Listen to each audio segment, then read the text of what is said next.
Hey guys, welcome to another episode of A Cup of Positivity. This week on the podcast, I have Ashley Turner, domestic violence survivor, award-winning professional, podcaster, blogger, and empowerment coach. Ashley has had to learn to overcome insecurities and fear of being a single mother, especially when it came to thinking that no one would ever want to love her and her child based on the emotional abuse she suffered whilst in an abusive relationship. Ash tells us of how she adopted a warrior mindset to get her through dark times and how she strategically planned her escape and is now in a much better place. She also loves to wear red lipstick because there was a time in her violent relationship where she was forbidden to wear it. This was apparently seen as seeking attention from other men. She now wears it proudly and walks as a bold, fierce and empowered woman. I hope you enjoy the episode and please don't forget to like, comment and share if so. See you soon! Hey Ash, welcome to A Cup of Positivity. How are you? I am good. Thank you for having me. Thank you for coming.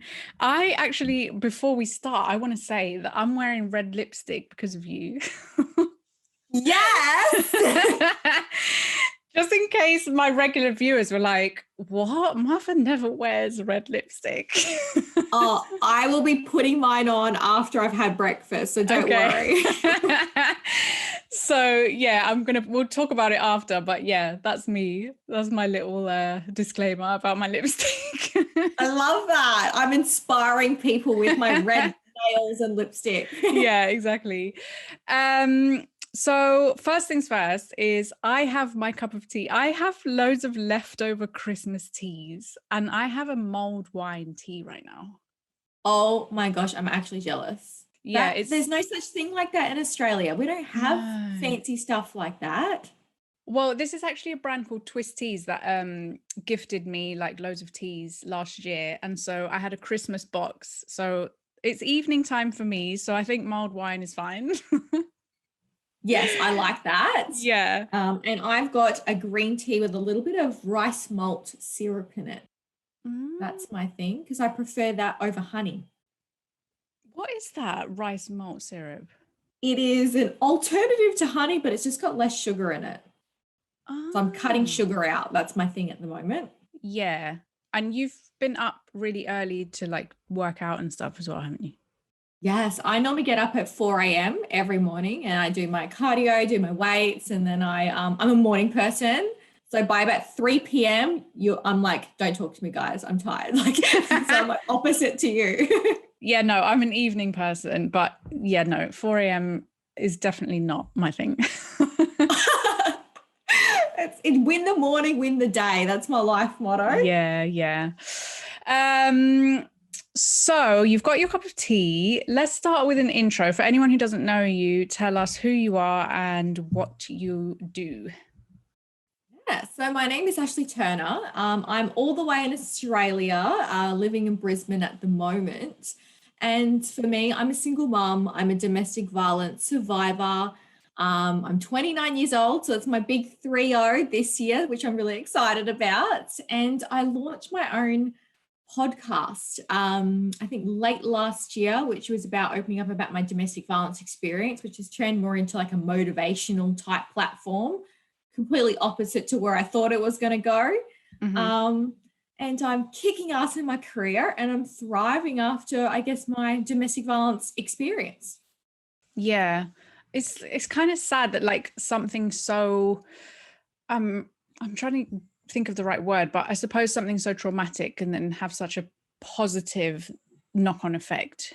Let's like go into that. Like, tell us about that relationship. How long were you with this person? What was that relationship like? Yeah, I'll set the scene for you. So I was a very young single mum. So I was about 19, 20 when I had my son with the baby daddy, who's not the domestic violence person. Okay. But I was 21 years old and I said, you know what, I don't want to get married. I want kids. I need to figure out who I am because I'm basically still a child with a baby on my hip kind of thing. So we broke up. High school love. So every woman would be like, I know, I get it kind of thing. And I just really needed to rediscover who I was. Yeah. And what I thought I wanted in a partner is interesting to what I would say I want now. Let's just say that. So I was basically wanting freedom to explore all that, but I also wanted someone, I guess, stable, and had his shit together, and he knew what he wanted, and he could be not necessarily a provider, but I just knew he was there because I could, do my own stuff, and that's what I wanted. And this guy that happened to tick all the boxes comes out of the woodworks and was doing and saying all the right things. Mm-hmm. So as I say myself, I was in a very vulnerable position back then because, going through a breakup with someone like that, the baby daddy, we were having issues with, custody. I was trying to figure out who I was, and my parents and family all just moved away to a different state.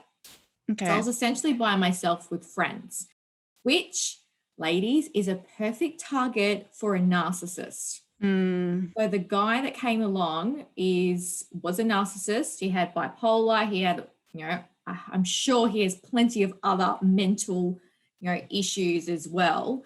But I was basically a target for him. Now that I've sit back, I've researched, I've spoken to so many women and men about this as well. I was a target because that's what they look for. They look for someone who's vulnerable, who's got kids, because that's another advantage for them. They can sweep you off your feet. Someone who hasn't got family. You're isolated, basically. I was literally the perfect target. So I ended up dating this guy. I didn't really know who he was and what he was all about. And he played the sob story at the beginning because I'm someone that's got a big heart. So I tend to be a fixer, and I've already, that's great self-awareness and learning experience for me. But if you're hurt and you're in pain, I want to help you. I want to take that pain off you, kind of thing. So he knew that was like the pin code to my heart.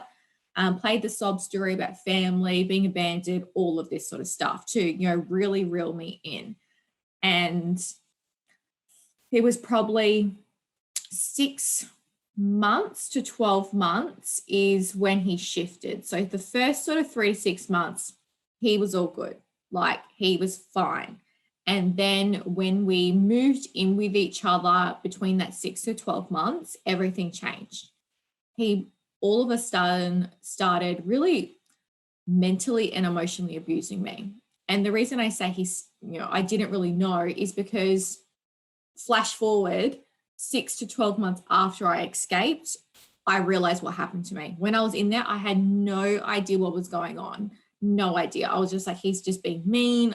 Didn't understand it all, because for me, I was so naive and so uneducated what domestic violence was. I thought domestic violence was just physical. So for me, the mental, emotional, had no idea what the hell it was, and I couldn't piece it together. So I just want to set the scene why I was like, oh, why is he being mean to me? Yeah. But he would say horrible things to me. Like, now I look back, I'm like, what the hell? Like, you're disgusting. Like, you're fat. My ex-girlfriends are better than you. Look at them. They've got 3 jobs and careers. You're never going to succeed in life. You're lucky you have me because no one else would want you. You're a single mom. Like, that's pathetic. Like, your baby daddy doesn't even want you. Like, he would pull me down every single day. And once you hear that every single day, you start believing it. You're like, the person that's supposed to love you is saying all these horrible things. And you're like, wow, if that's how he sees me, obviously everyone else sees me like that as well. So it really pulled me apart. He had me in the palm of his hand because I had no idea. I was like, what the hell? And then he would start gaslighting me and manipulating me and making me feel like I was going crazy. So a great example is, if we went out to town, we went dancing, drinking, stuff like that, his guy mates weren't allowed to talk to me, but they didn't know they weren't allowed to talk to me, kind of thing. So when they were there, we would all talk and chat. And then the next day or later that night, he would go off me. Why were you flirting with that guy? You did this. You said that. He said that you wanted to be with him. Like, he would say all these things. And I'm like, wow, did I say that? Like, I was really questioning myself. And he would make up all these situations and none of it happened, but he made me feel like I missed something, because he's like, you're crazy. Why would I make that up, kind of thing? And you're like, oh my God, why would he make that up? So it was like this ripple of events. And It was once we were living together by myself with my son. Thankfully, my son wasn't hurt by any of that. Well, that would be a different story. I'll probably end up in prison after that one. But the physical started happening, and it might have been like a shove, a push, a kick, a slap, but he would hurt me in places where you couldn't see it on my body, like visibly, or he wouldn't hurt me enough that it would leave bruises, because he knew people would see that and question it, because narcissists have this little facade on that they're the hero, they're the most noble person, but really they're like the devil in disguise, and they don't want people to know that. And I remember one event, because I have so much trauma from it. I have so many blackouts, so I can't remember like every little bit of details. But I remember one event where I can't even remember why he was angry at me, but he ended up grabbing me by my throat, and he literally held me up with one hand, like holding it up. My feet were like dangling off the ground, and I was trying to scream, but I couldn't scream. And I couldn't breathe. And he started laughing in my face as he was doing that, going, "Look how strong I am. I could kill you right now." Wow. And then he let me go. And then I remember he left the house and I didn't see him, because what else I didn't know is he was addicted to ice. Okay. So that was part of all of it as well. But what I found is when he was on ice, he was calm. And then when he was off it, oh my gosh, like run for cover. He was crazy. Like it stabled him somehow. It's normally the opposite, but it did. It calmed him down. So obviously when he was going through withdrawals, he would take it out on me. But that's just one event. It's like he would do that all the freaking time, just to remind me that like my life was in his hands kind of thing, this authority.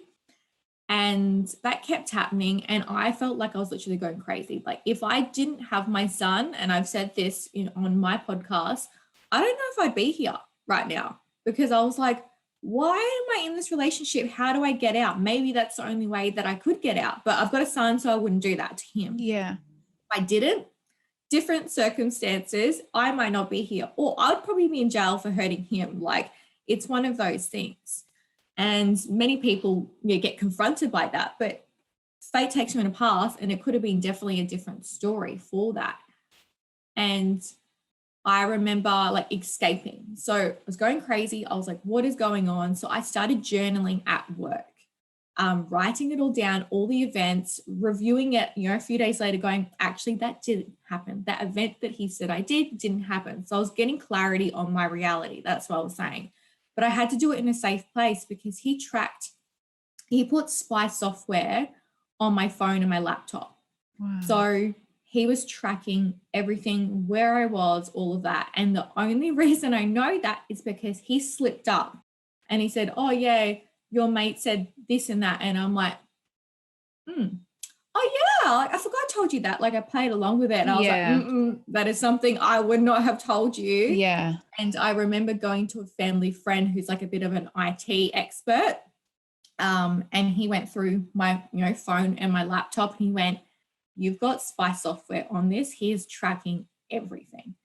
And I said, "What do I do?" And he said, "Don't remove it, because then he knows that you know." He said, "But be very careful with what you're saying." So he's like, if you are escaping, do not use any of your emails, nothing. You may have to use your work laptop and stuff. So that's what I did. I started using a different mobile number, and I used my work, desk phone and my laptop for work for that stuff to help me escape and stuff. So that sort of paints the picture, I guess, for you before I actually started escaping and building that plan. But that is so scary as well to think. Like, how long were you together? I was with him 3 years after I escaped, but I started building my escape plan at year 1. So 2 years to get out. I had to be very careful. Oh my gosh, 2 years. But then when you say building your escape, like, what does that consist of? Yeah, it's honestly the most scariest time for any person. If you're trying to escape, that's your most dangerous, because if they find out, you never know. You hear stories all the time now with what happened. So what I did, I'm a very strategic thinker, and I didn't know that, but that's a skill that I have learned from this experience. So I can look ahead and be patient enough to wait for the perfect moment. So what I did at work, thankfully, I was in a place called Darwin, Northern Territory, which is a different sort of side of the country for Australia. And I was in a workplace, and there was a job opportunity that came up in Brisbane, which was head office, and I applied for it. And thankfully, the gods around me were on my side. The stars aligned, and they gave me that job and said, hey, we would love you to move to Brisbane, relocate. We'll bring you and your son. I was like, perfect. And then they're like, when do you want to go? So we organized all that, but I didn't tell him any of it. So I went through the motions. I knew I was leaving in about like the 4 weeks, and I was like, oh my gosh, how is this all going to go down? Keep it together. But I didn't tell family. I didn't tell friends, nothing, didn't tell anyone. And I, from memory, I think it was maybe 2 days before, or 1 day before the removalist came. He came home because he was always back and forth with wherever he was. And I remember he was yelling at me, abusing me, doing everything that he usually does. And then he was pulling me down with like girlfriends, like they do this, they're more successful, rah, rah, rah. And I started laughing in his face. And I had never done that before, like in my life ever. And he was like really confused. He was like, why are you laughing? Yeah. And I said, you know what's funny is that the removalists come tomorrow, and I'm moving to Brisbane, dickhead, because I've got a new job, better salary, all that sort of stuff, and I'm leaving you. And it could have gone 2 ways. I could have been thrown through off the balcony, or what he did was he dropped to the ground and started crying. Okay. Because he lost control, the poor sob story. Oh my gosh, you're doing this to me. And I knew exactly what he's doing because I was very clear on what was happening, what he was doing, his patterns. And I knew how it was either going to go 1 or 2 ways. And he dropped to the ground. He was crying. He's like, you're leaving because of me. And I was like, yes, I am leaving because of you, because you're a fucking monster. Like, and he hated that. He's like, you think I'm a monster? I'm like, you are a monster. Like, look what you've been doing to me. And I knew that because he was quite obsessive and very possessive and controlling, I knew that he wouldn't let me go then. So I said, play the long game. Okay, I'm going to move over. How about we try it long distance? Even though I knew he wouldn't be able to do that, I said, let's play that along. You can try move over, which I knew he wouldn't be able to do. Play that game. So he felt like he was still in control. And as soon as I escaped, moved to Brisbane, I started cutting off so that connections with him. And what happened is I knew his move. So I think that's the smartest thing to do, is really understand them better than they think you know them. So I knew exactly how he was going to move and what play. And I knew from moving away from him, out of his comfort zone, he couldn't move to Brisbane because narcissists need control of their environment. He knew nothing and knew no one over there, so he couldn't come over here. So I knew that, tick. Then I knew that he would want to try and get back at me with other women. Honestly, I was like, please go cheat and get away from me. Like, I was at that point, like, I don't care, get away from me. So I knew he was cheating on me. I knew he was doing all that. And I let it go. I didn't say anything because I wanted him to let go of me. That's the key. Yeah. I want him to let go of the control and possession and obsession with me. And he did. And then I remember he came over one day to come visit. And I was just not myself. Like, I was just at that point, I honestly do not care about you. Nothing. And he was like, you don't love me. I'm like, I haven't. Like, I don't think I've ever loved you. You were so toxic to me. Like, I was so truthful to him. And this was at the airport. So he was leaving back to Darwin, and it was in public, thank goodness. So he couldn't hurt me. And he's like, what does this mean? I'm like, I'm done. Like, I deserve better than you. You need to go. That is it. And he literally got on the plane, and I blocked him off everything. That was it. I needed to cut that cord. And, flash forward, I've been single, and I've been domestic violence over 3 years now. Yeah. But then what about the fact that he is just going to carry this on with other women. Was he never like arrested for abusing you or hurting you in any way? I had to consider that. I went, do I go down that path or do I just cut my cords and stay away from him? So for me, I didn't want to put my son at risk. So I was in a safe place. I had a good job, everything like that. I knew he couldn't come hurt me. So I just left it there. But when I'm in procurement, which is like a big, category management, tenders and contracts thing. And in 2019, I won this award for a procurement Australasia award, which was massive. And people just, assumed that I did it. Oh yeah, she's just good at what she does. But I wanted to paint the picture for everyone to say, no, I did that award, did all that work, that project, won that award, and was in the middle of domestic violence and escaping, to put it into perspective for people what I was doing at home, because we all forget that we have lives outside of work. And that's why I launched my podcast, to go, I was actually going through domestic violence. This horrible person was doing all this stuff to me, just to, share my truth kind of thing.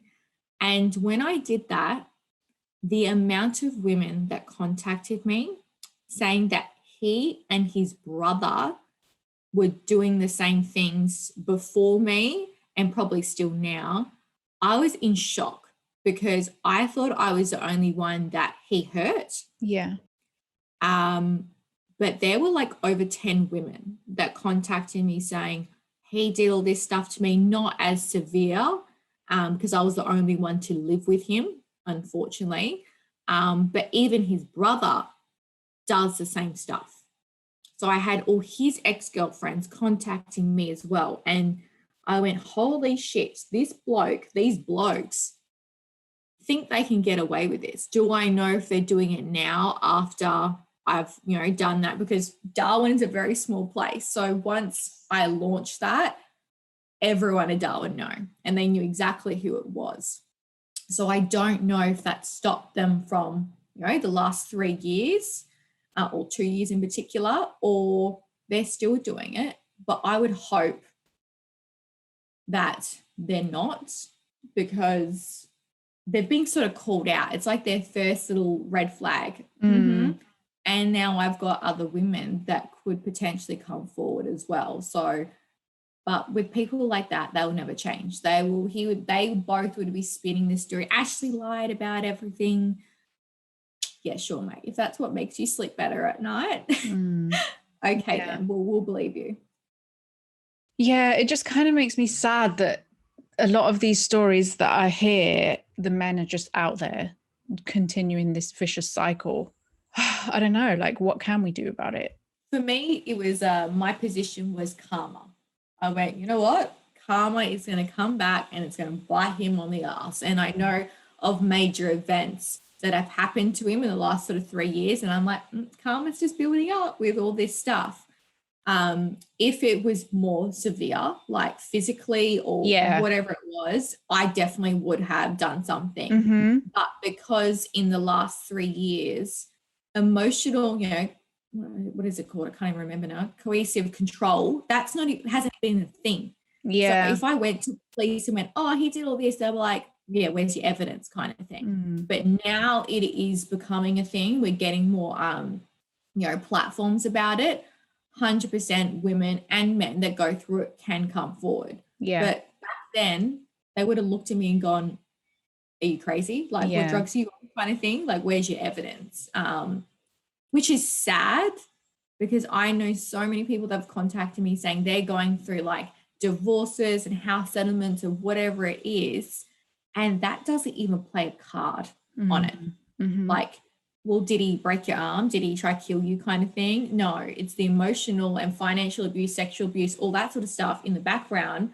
That's not a thing in the courts at the moment across the world.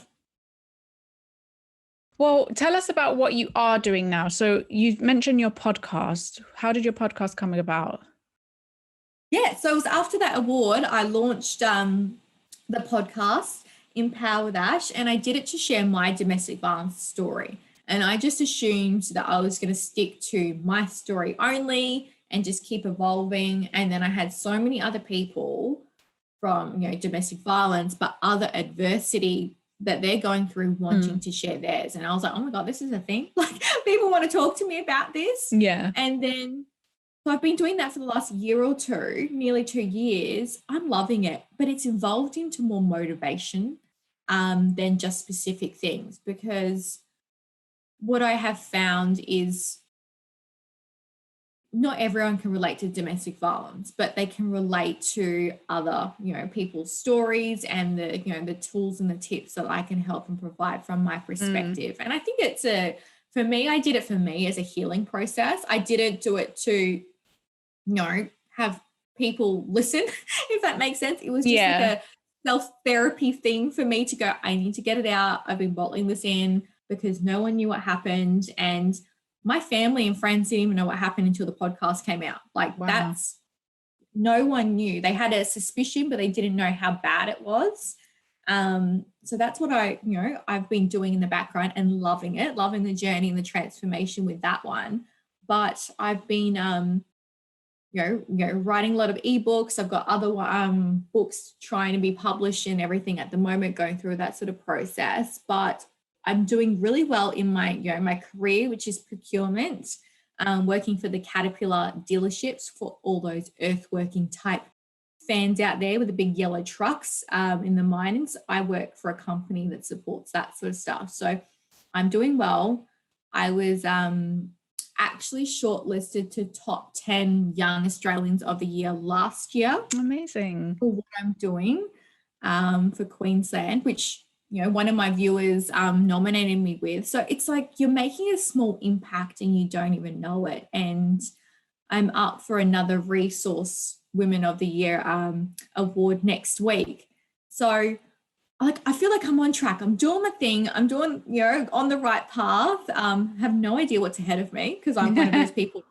I know where I'm going, but I'm just going to go with the flow at the same time. And I don't know, it's funny that, 3 to 5 years ago, I was in literally the worst headspace of my life, like hated life, hated myself. And now I'm like, loving it, single, doing well in everything that I'm doing, spiritually aligned, healthy and happy. And it's a weird place, but it's what we all want. Yeah. Well, I had a look at some of your the free ebooks that you have online. So there's 3 of them that I saw, which was Domestic Violence Survivor to Thriver, Empower Your Goals ebook, and Empower Your Time. I think that's right. Yeah.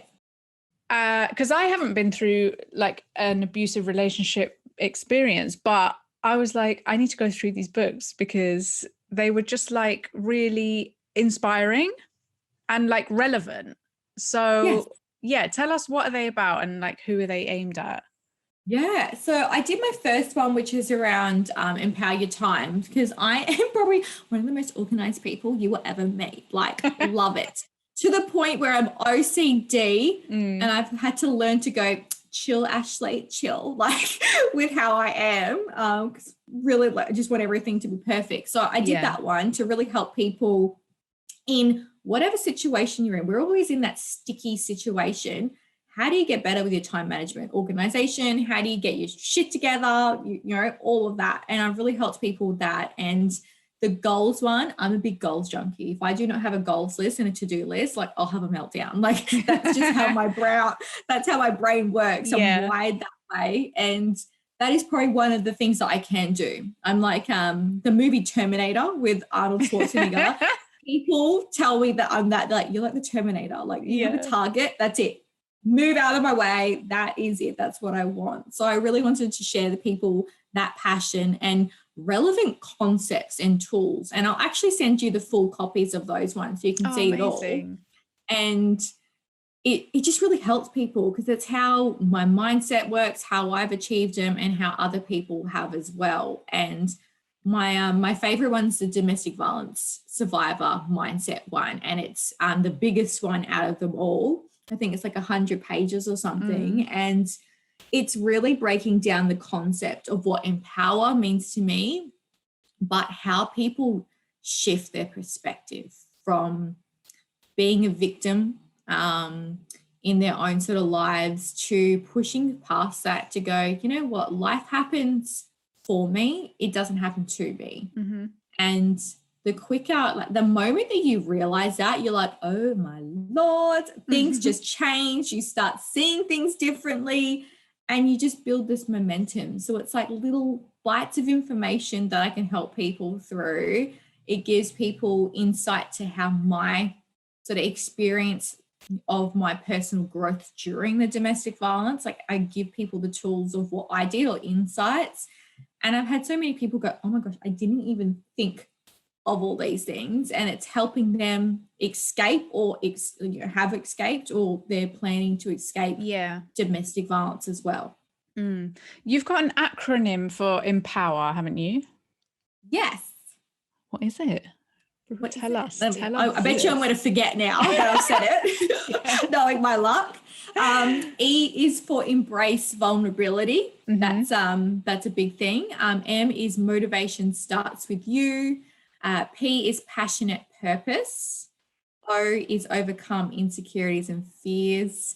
W is building a warrior mindset. E is escape the story in your head. And R is reflect, recognize, reset, and re-engage. Wow. I love that. I feel like I might write that on my board. I do normally have it. I have it over there. I was going to say, if I forget, where is it? But it's like everyone has a little story and each of it will relate to one of those principles. Like one of the biggest ones is escape the story, like escape the story that is in your head, like the victim mentality, all of that stuff. And limiting your own sort of self-beliefs and mindset. Like it's powerful once you break it all down and learn those stuff. Yeah. And I know you talk about 6 side effects from domestic violence. How have you overcome that or learned to deal with it? So many. I don't think we speak about this enough, honestly. We talk about our experiences, but we don't necessarily talk about how we've healed and forgiven and what are the physical, emotional side effects. So for me, one of the biggest ones was I've got blackout trauma now. So I don't even remember my childhood. I don't remember most of the relationship with my baby daddy. And, just throughout life now. And I've asked, psychologists and, psychiatrists about that. And they've said you were protecting it because you knew your mind was being manipulated. You shut it all out to protect it. But now the key is how do you get it back and do you want it back kind of thing. So that's been a big struggle for me reflecting back in life. So I'm someone that's really be in the present moment and move forward because I don't like looking back unless I'm seeing how far I've come. But honestly, I can't remember most of it. So I'm like, sorry guys, I don't remember the event, but bless me.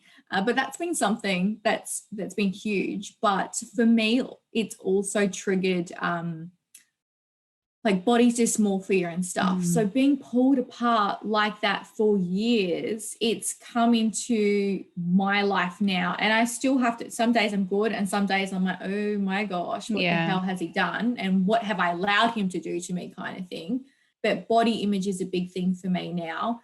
And even just remembering not to be triggered by certain things. So for example is he used to control what I could wear. If it was too long, too tight and everything like that. And now I have those moments where I'm like, oh my gosh, I have to cover my body because it's gross, or oh, I can't wear that because it's too short. Like I still go back into that and then I have to remind myself, no, you can do whatever the hell you want to do. Hence why I wear red lipstick in that now because he told me I couldn't and now that's like my signature look.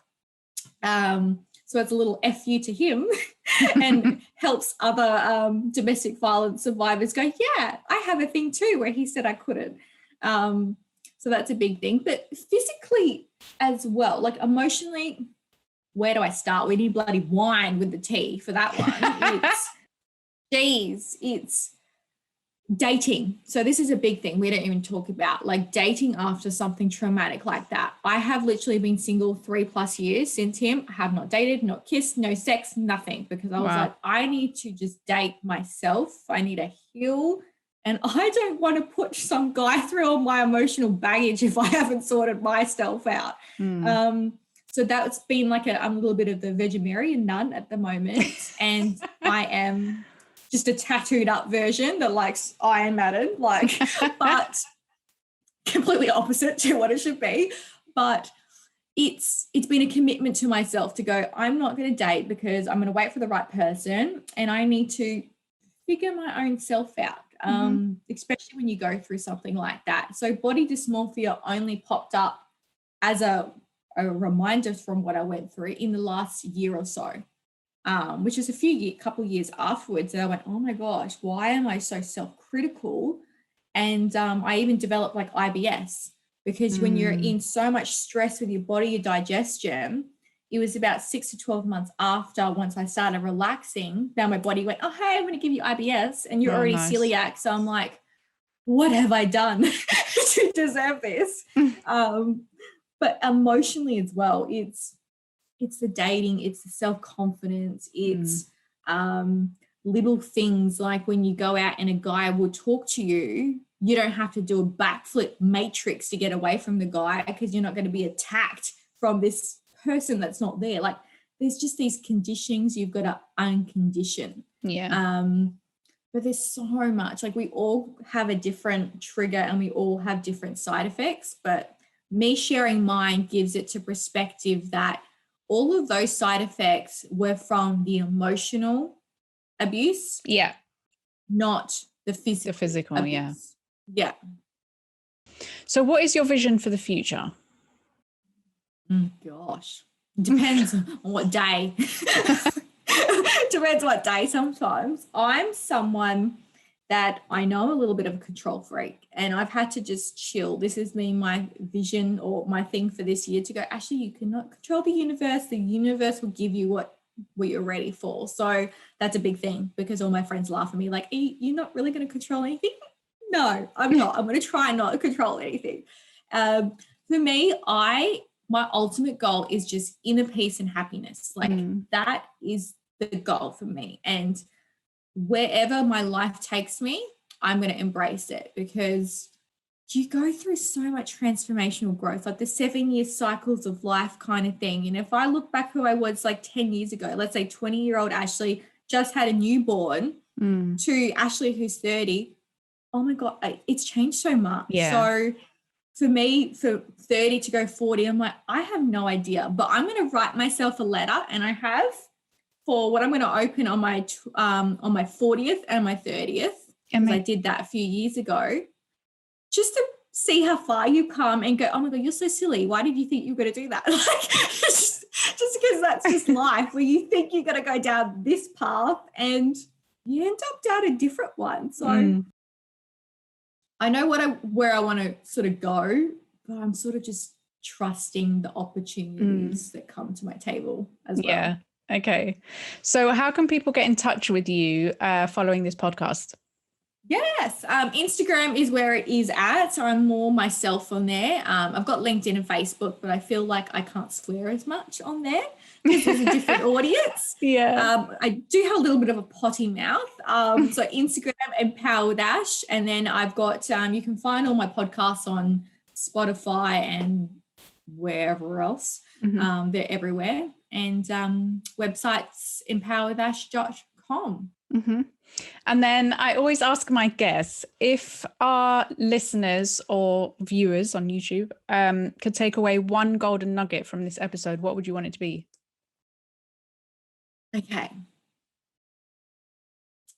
Be the change that you want to see in the world and in your life. That is probably going to be one of my next tattoos. And that's the golden nugget, is your life right now is a reflection of your choices and your actions. So if you want change, you got to be it. And stop sitting back and, hoping things are going to change when you're not contributing to the change. So I think it's a powerful message that we are in control of our destinies. Whatever happens to us, good or bad, it's a blessing or a lesson. That's how I see it. So you're in control and you choose how you respond. Amazing. I love that. I'm definitely going to put that Empower thing on my board. I'll take a picture of it and tag you in my stories. Yay, I love that. Thank you so much for coming on. It's been a pleasure talking to you. Thank you. We finally got there with all the time differences, but it was good. Yes. Yeah. Okay. Thank you so much. Thank you. Bye. Bye. Thanks so much for watching, guys. I'm also available on Spotify and Apple Podcasts.